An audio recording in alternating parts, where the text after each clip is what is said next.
নমস্কার বন্ধুরা, সবাই কেমন আছেন? আশা করি সকলে ভালো। আমি ভালো। আমি এখন বানিয়েছি চিকেন রাইস ছেলের জন্য।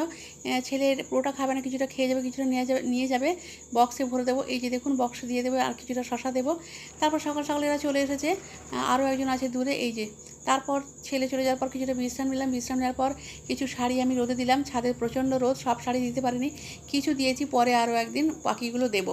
তারপর গুছিয়ে এগুলো তুলতে হবে। আর দুপুরে রান্না করেছি শুকনো আম দিয়ে মুসুর ডাল, হায়দ্রাবাদি চিকেন, ভাত আর পালং শাকের তরকারি। হায়দ্রাবাদি চিকেন রেসিপিটা শেয়ার করছি। 7-8টা শুকনো লঙ্কা, ধনে জিরে ভালো করে ড্রাই রোস্ট করে মিক্সি বাটি দিয়ে দেবো।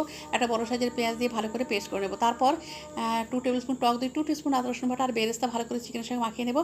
তারপর কড়াইতে তেল দিলাম, বানিয়ে রাখা পেস্ট দিয়ে ভালো করে কষিয়ে নেবো। এরপর মাখিয়ে রাখা চিকেনটা দিয়ে ভালো করে কষিয়ে ঢাকনা দিয়ে দেবো। ঢাকনা খুলে ফিরে এসে জল দেবো, অল্প একটু নুন দেবো, তারপর একটু গরম মশলা দেবো। নুন আগে থেকে মাখানো আছে, সেজন্য অল্প একটু নুন দেবো। তারপর ধনে পাতা কুচি দিয়ে দেবো। হয়ে যাবে আমার হায়দ্রাবাদি চিকেন। তো আজকের ব্লগটা এই পর্যন্ত। সবাই খুব ভালো থাকবেন।